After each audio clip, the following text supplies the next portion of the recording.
I let my wife's bitter divorced friends poison our marriage, so I walked away calmly and watched them learn the cost of destroying what we built. You know when something's off in your house? That feeling when the woman you married starts acting like a stranger? Well, that's exactly what happened when my wife's friends decided our marriage was their business. Let me tell you how a group of bitter divorced women nearly destroyed what we'd built together. It started small. Phone calls that ended abruptly when I walked into the room, whispered conversations that stopped the moment I appeared. My wife, who used to share everything with me, suddenly became secretive about her girls' nights out. These weren't just casual changes. This was deliberate. The first red flag came during dinner one evening. Out of nowhere, she asked me if I ever felt trapped in our marriage. Not concerned, not curious, but like she was fishing for a specific answer. I set my fork down and looked at her directly. "Do you feel trapped?" I asked back. She fumbled with her words, talking about how her friends were asking her questions about our relationship. Apparently, they'd been planting seeds of doubt about whether she was truly happy or just settling. I could see exactly what was happening. "Let me guess," I said, keeping my tone steady. "These are the same friends who can't keep a man for more than 6 months. She got defensive immediately. She started talking about how they were just looking out for her, how they cared about her happiness. But I knew better. Misery loves company, and her friends were professional misery distributors. Over the next few weeks, the changes became more obvious. She started questioning every decision we'd made together. Why did we buy this house? Why didn't we travel more? Why was she doing all the cooking when we both worked? Questions that had never bothered her before suddenly became major issues. The breaking point came when I overheard her on the phone with one of these friends. She was complaining about how I never surprised her anymore, how our relationship had become predictable. Meanwhile, I'd planned a weekend getaway just 2 weeks earlier that she'd barely acknowledged. When she hung up, I didn't let it slide. "So, our marriage is boring now?" I asked, walking into the living room. She tried to backtrack, but I cut her off. "I heard what you said. You think I'm predictable? You think our life together is mundane? Is that really how you feel, or is that what your friends told you to feel?" The conversation that followed revealed everything. Her friends had been systematically dismantling our marriage in her mind. They'd convinced her that settling down meant giving up her dreams. They'd told her that married life was supposed to be more exciting, more spontaneous. They'd painted a picture of single life as this amazing adventure she was missing out on. "They're right about one thing," I told her. "You do have choices to make. But understand this.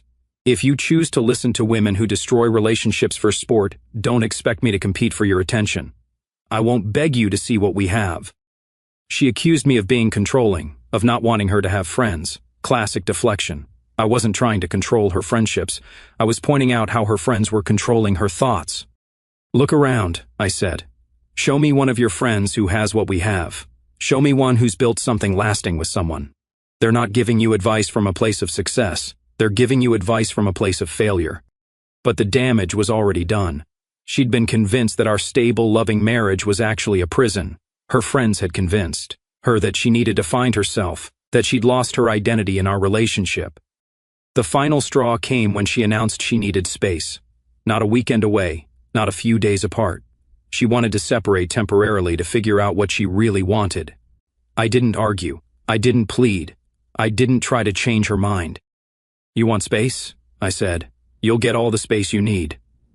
But understand this, when you walk out that door, you're not just taking a break from our marriage, you're choosing to end it. There's no trial separation. There's no coming back. When you realize the grass isn't greener, you leave and you stay gone until you're ready to commit completely." She expected me to fight for her, to promise I'd wait, to negotiate terms. Instead, I gave her exactly what she asked for, a choice with real consequences. Her friends had convinced her that I'd be lost without her, that I'd come crawling back begging for another chance. They'd told her that men like me always take women like her for granted until we lose them. They were about to learn how wrong they were. The next morning, she packed her bags while I made coffee and read the news. No dramatic scenes, no emotional manipulation, just a man who knew his worth and wouldn't compromise it for someone who needed to be convinced of it. As she loaded her car, she kept looking back at me, expecting some kind of reaction, but I just sipped my coffee and watched her drive away. Her friends had gotten what they wanted. Now they'd have to live with the consequences of their advice, and she'd have to learn the hard way that some decisions can't be undone. The first week after she left, Her friends were all over social media celebrating her freedom. Pictures of them helping her move into a cramped studio apartment. Posts about new beginnings and living your best life. They made it look like she'd escaped from prison instead of leaving a comfortable home and a man who loved her. Meanwhile, I didn't change a single thing about my routine. I got up at the same time, hit the gym, went to work, came home. The difference was that now I had complete control over my environment. No more reality TV shows I didn't want to watch. No more compromising on dinner plans. No more listening to her complain about her day while I tried to decompress from mine. Her friends expected me to be calling her, texting her, showing up at her new place begging for another chance. Instead, I did something that apparently shocked them all. I improved my life. I started that woodworking project I'd been putting off. Reorganized the garage. Had some buddies over for poker night without having to ask permission or deal with attitude about it. The house became mine again, and honestly, it felt good. Her friends were posting pictures of their girls' nights out, trying to show the world how much fun single life was. But I could see through the social media facade. These women were in their 30s and 40s, hitting the same bars they'd been going to for years, trying to recapture something that was never that great to begin with. After about 10 days, I started hearing things through mutual friends. Apparently, my wife was struggling with the financial reality of living alone. The studio apartment ate up most of her income, and she was discovering that her friend's idea of supporting her didn't include actual financial support. They'd convinced her that she needed to experience life as a single woman, to date other people, to see what else was out there. But when it came time to actually do it, she was hesitant. Deep down, she knew she'd thrown away something real for the fantasy her friends had sold her. I ran into one of her friends at the grocery store. She tried to make small talk, probably fishing for information about how I was handling the separation. I kept it brief and polite, but I could see the disappointment in her eyes when she realized I wasn't broken up about it. "She's doing really well," the friend said, trying to get a reaction. "Good for her," I replied, grabbing my groceries and heading to checkout. That wasn't the response she expected. She wanted me to ask questions to show I was worried or jealous. Instead, I treated my wife's departure like what it was, her choice to make and her consequences to live with. The second week brought more reality checks for her. Her friends started being less available when she needed help moving furniture or when she wanted company on weeknights. Turns out having a friend who needs emotional support is a lot less fun than having a friend who's stable and doesn't require constant attention. I heard through the grapevine that she'd been complaining to her friends about feeling lonely. The same friends who told her that marriage was holding her back were now telling her that loneliness was just part of the journey to finding herself. Meanwhile, I was thriving. I'd forgotten how peaceful it was to come home to a clean house that stayed clean. How nice it was to make plans without having to negotiate with someone who might change her mind at the last minute. How good it felt to focus on my own goals without having to constantly reassure someone else about theirs. Her friends started posting less frequently about their girls' nights. The novelty of having a newly single friend to corrupt was wearing off, and they were beginning to realize that supporting someone through a separation was actual work. By the third week, the cracks were showing. One of her friends posted a passive-aggressive comment about how some people don't know a good thing when they have it. Another one started liking old photos of my wife and me together on social media. The tide was turning, but it was too late. My wife had made her choice based on the advice of women who'd never successfully maintained a long-term relationship. She'd traded a stable partnership for the approval of people who were threatened by her happiness. The irony wasn't lost on me. Her friends had convinced her that I was the problem in her life, that I was holding her back from reaching her potential. Now she was living alone, struggling to make ends meet, while I was more content than I'd been in months. I didn't gloat about it. I didn't post anything on social media or make any public statements. I just continued living my life, improving myself, and letting her experience the consequences of her decision. Her friends had promised her that leaving me would open doors to new opportunities, new relationships, new experiences. What they delivered was a cramped apartment, financial stress, and the slow realization that the grass isn't always greener on the other side. But this was just the beginning. Her friends were about to show their true colors, and she was about to learn that the people who encourage you to burn bridges are rarely the ones who help you build new ones. The real test was coming, and I had a feeling her support system was about to crumble faster than her marriage had. The fourth week after she left was when her friends started showing their true nature. The same women who'd been posting inspirational quotes about sisterhood and supporting each other suddenly became very busy when my wife needed actual help. It started with small things. She'd ask if someone could help her move a dresser and they'd have excuses. Work was crazy, kids had activities, they had dates. Always something more important than helping the friend they'd encouraged to blow up her life. I heard about this through our mutual friend who worked with her. Apparently, my wife had been complaining that her support system was disappearing right when she needed it most. The women who'd been so eager to give relationship advice were nowhere to be found when it came to practical support. Her financial situation was getting worse. The studio apartment was expensive, and she was discovering that living alone meant paying for everything herself. No splitting utilities, no shared grocery bills, no backup when unexpected expenses came up. Her friends had painted single life as liberating, but they'd forgotten to mention the part about it being expensive. When she asked her friends for help with a loan to cover her security deposit, suddenly these women who'd been so concerned about her happiness became very quiet. They'd push her to leave her marriage, but they wouldn't put their money where their mouths were. The real revelation came when she found out why her friends had been so invested in ending her marriage. Through some social media detective work, she discovered that one of her closest friends had been going through a bitter divorce and couldn't stand seeing her happy. Another friend had been single for years and was tired of being the only one without a partner at social gatherings. These women hadn't been looking out for her best interests. They'd been looking out for their own emotional needs. They wanted company in their misery, and she'd been their target. The breaking point came when she caught her friends talking about her behind her back. She'd arrived early to meet them for dinner and overheard them discussing how needy she'd become since the separation. They were complaining about her constant texts, her need for emotional support, her financial struggles. "She's become so high maintenance," one of them said. "I thought she'd be more fun once she got rid of him, but now she's just depressing to be around." That's when it hit her. These women hadn't supported her decision because they cared about her happiness. They'd supported it because they wanted her to be as miserable as they were. She confronted them that night, and their response was predictable. They turned it around on her, saying she was being ungrateful, that she was the one who'd changed, that she was taking her frustration about her situation out on them. But the damage was done. She could see clearly now that her friends had used her as a pawn in their own emotional games. They'd convinced her to give up something real for something that didn't exist. Meanwhile, I was doing better than ever. I'd started dating again, nothing serious, just casual dinners with women who appreciated a stable, mature man. Word got back to her friends, and suddenly they were concerned about her feelings again. They started posting things on social media about how men move on too quickly, how they never really loved you if they can replace you so easily. Classic projection from women who'd never experienced real love themselves. My wife was watching all this unfold from her cramped apartment, working longer hours to pay bills she'd never had to worry about before, while her friends pretended to care about her welfare when it was convenient for them.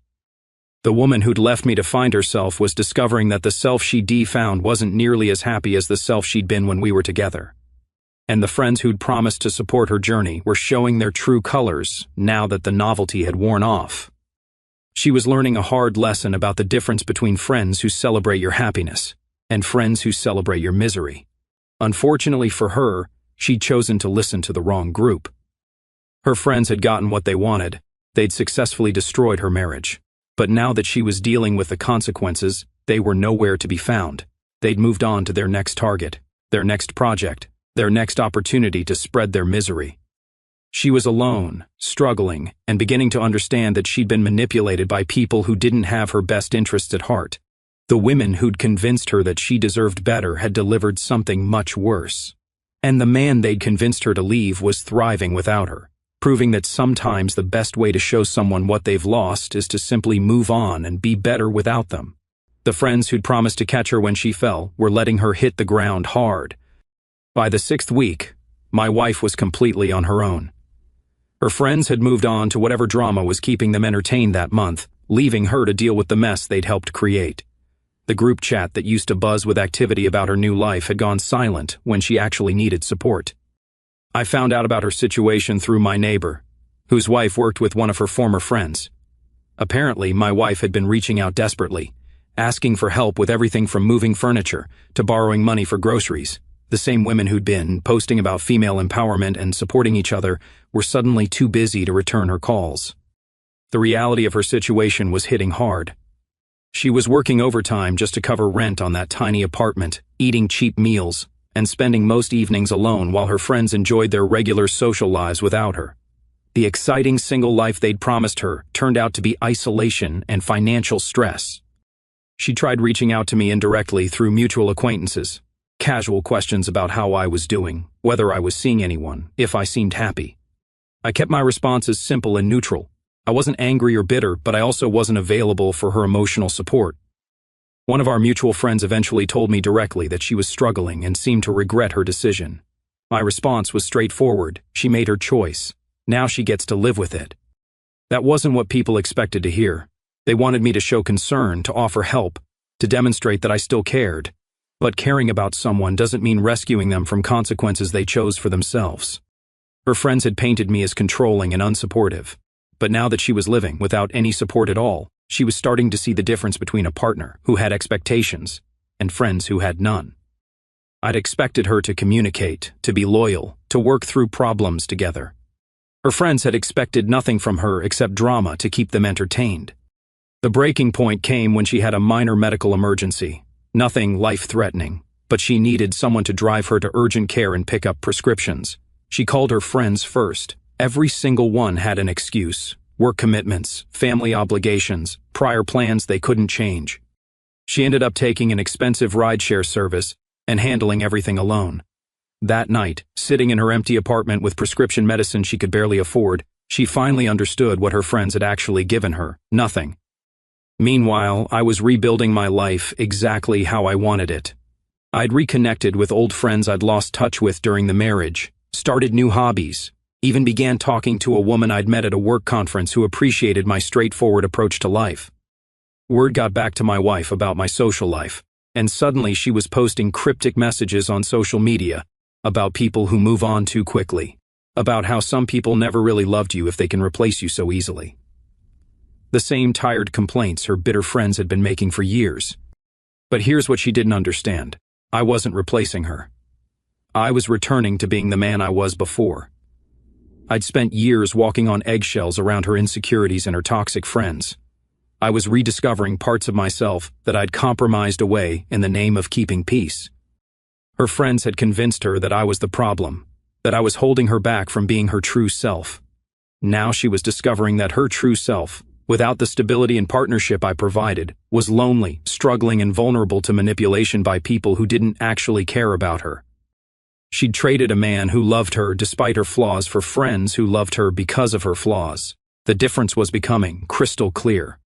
By the 8th week, she was completely isolated. Her friends had moved on to their next project, their next target, their next opportunity to spread their particular brand of misery.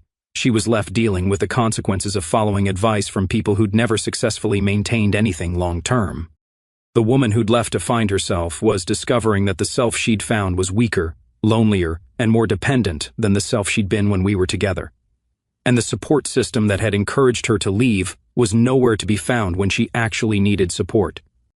She was learning the difference between friends who want to see you succeed and friends who want to see you fail. Unfortunately, she'd figured it out too late to avoid the consequences. The friends who'd promised her a better life had delivered exactly what they had: broken relationships, financial stress, and emotional instability. She'd gotten what they had given her, and now she was living with the results. 2 months after she walked out, I was enjoying a quiet Saturday morning when I heard the knock. Not the confident knock of someone with good news, but the hesitant, desperate tapping of someone who'd run out of options. I opened the door to find her standing there, and honestly, I barely recognized the woman who'd left. She looked exhausted, thinner, with dark circles under her eyes that makeup couldn't hide. Her clothes were wrinkled, her hair was a mess, and she was crying before she even spoke. "Can we talk?" she asked, her voice barely above a whisper. I didn't invite her in immediately. Instead, I leaned against the doorframe and studied her for a moment.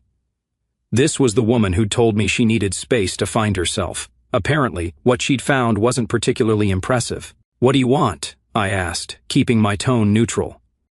The floodgates opened. She started talking about how wrong she'd been, how her friends had manipulated her, how sorry she was for everything. Between sobs, she explained how her friends had abandoned her the moment she actually needed help, how she was struggling financially, how lonely and miserable she'd become. "They never cared about me," she said, tears streaming down her face. They just wanted me to be as miserable as they were. I see that now. I listened without interrupting, watching her fall apart on my doorstep. Part of me felt sorry for her. She'd been manipulated by people she trusted. But a bigger part of me recognized this for what it was, the natural consequence of choosing poorly. "So, now you want to come back?" I asked when she finished her confession. She nodded eagerly, like a drowning person grabbing for a life preserver. "I made a mistake. The biggest mistake of my life. Please, can we try again?" I looked at her for a long moment before responding. "You didn't make a mistake. You made a choice. You chose to listen to bitter women over your husband. You chose to believe I was the problem in your life. You chose to walk away from what we built together." Her crying intensified. "But I know better now. I see what they did to me. I see how wrong I was." "You see what happened when your support system collapsed," I corrected. "That's not the same thing as understanding why you were wrong." She tried to grab my hand, but I stepped back. "Please, I love you. I never stopped loving you." "Love?" I almost laughed. "You love the idea of me when you had nothing else. When your friends were filling your head with fantasies about single life, you couldn't wait to get away from me." She was sobbing harder now, probably expecting me to comfort her, to tell her everything would be okay. But I wasn't the same man she'd left. I'd learned my worth during these 2 months, and I wasn't about to throw it away for someone who'd already thrown me away once. "I know I hurt you," she said. "I know I don't deserve another chance, but please, can't we try to work this out?" I stepped outside and closed the door behind me, not wanting this conversation to happen in my home. "You want to know what I learned while you were gone?" "I learned that I don't need someone who has to lose me to appreciate me. I learned that I don't want a partner who needs outside validation to value our relationship." She looked confused, like she couldn't understand why I wasn't jumping at the chance to take her back. Her friends had probably told her that men always take women back, that we're just waiting around hoping for another chance. "But we were good together," she protested. "We had something real." "We did," I agreed. "And you threw it away because some bitter women convinced you it wasn't enough. You chose their opinion over your own experience. You chose their dysfunction over our stability." The desperation in her eyes was growing. She could see that this wasn't going the way she'd imagined. "What do you want me to do?" "I'll do anything." "There's nothing you can do," I told her simply. "This isn't about punishment or making you suffer. This is about the fact that you've shown me who you really are when things get difficult. You've shown me that your loyalty can be bought with the right combination of compliments and manipulation." She tried to argue, to convince me that she'd changed, that she understood now. But I'd heard enough. The woman standing in front of me was the same person who'd chosen to believe the worst about me based on the advice of people who'd never maintained a successful relationship. "I'm not the same man you left," I told her. "And frankly, you're not worth becoming that man again. The man who compromised himself to keep you happy, who walked on eggshells to avoid triggering your insecurities, who accepted being treated like the problem in your life." She was crying so hard now that she could barely speak.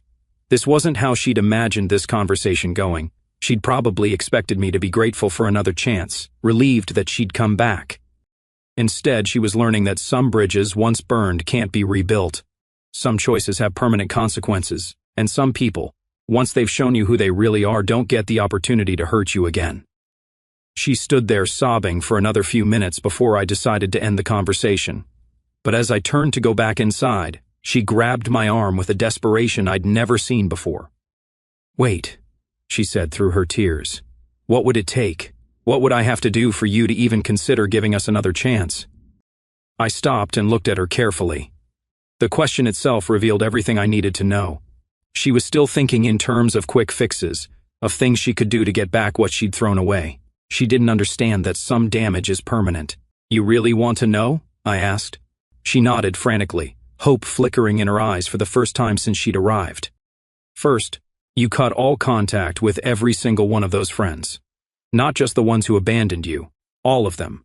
You block their numbers, delete them from social media, and never speak to them again. They've proven their toxic influences in your life." Her face showed resistance immediately. Even after everything they'd done to her, she was still reluctant to completely cut ties. That told me everything I needed to know about how serious she was about change. "Second," I continued, "you get professional help, real therapy, not just a few sessions to say you tried. You need to understand how you let yourself be manipulated so easily, why you were willing to throw away something good for the approval of people who didn't have your best interests at heart. She was nodding now, but I could see the calculation in her eyes. She was thinking about what she'd have to give up, not what she'd gain by actually changing. Third, you rebuild your life completely on your own.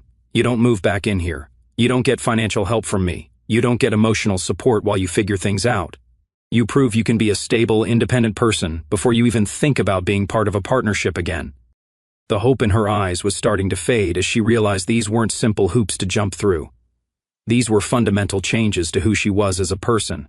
How long would that take? She asked. I almost laughed. You're asking about a timeline. You're still thinking about this like it's a project with a deadline. This isn't about doing time until you can come home. This is about becoming someone who wouldn't make the same mistakes again. She was quiet for a long moment, processing what I'd said. And if I do all that, you'll take me back?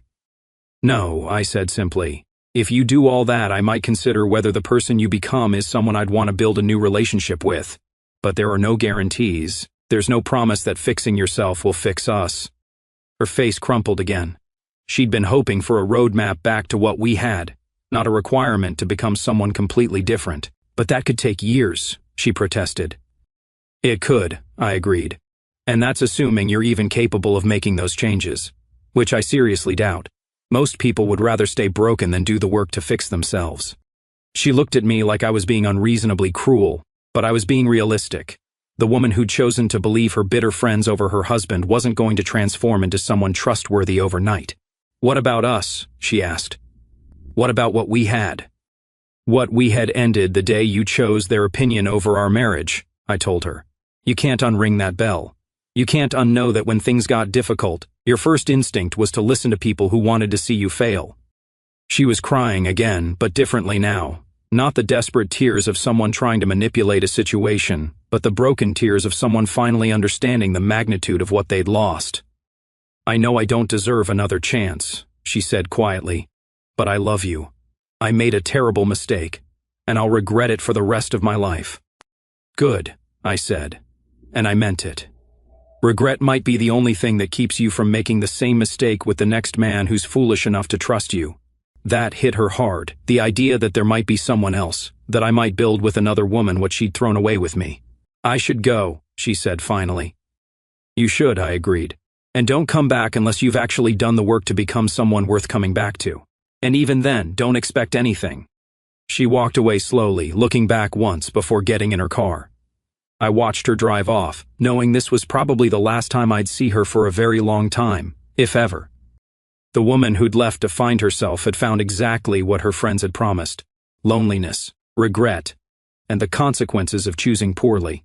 The friends who'd convinced her to leave me had abandoned her the moment she needed them, proving that their advice was worth exactly what she'd paid for it.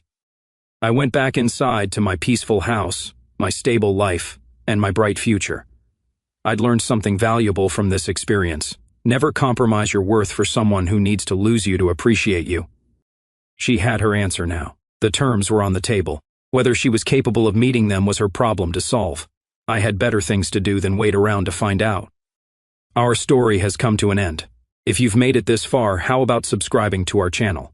It helps us immensely. I've selected 2 other videos for you that I'm sure you'll enjoy. Feel free to click on them. I'll be waiting for you in the next story. See you soon.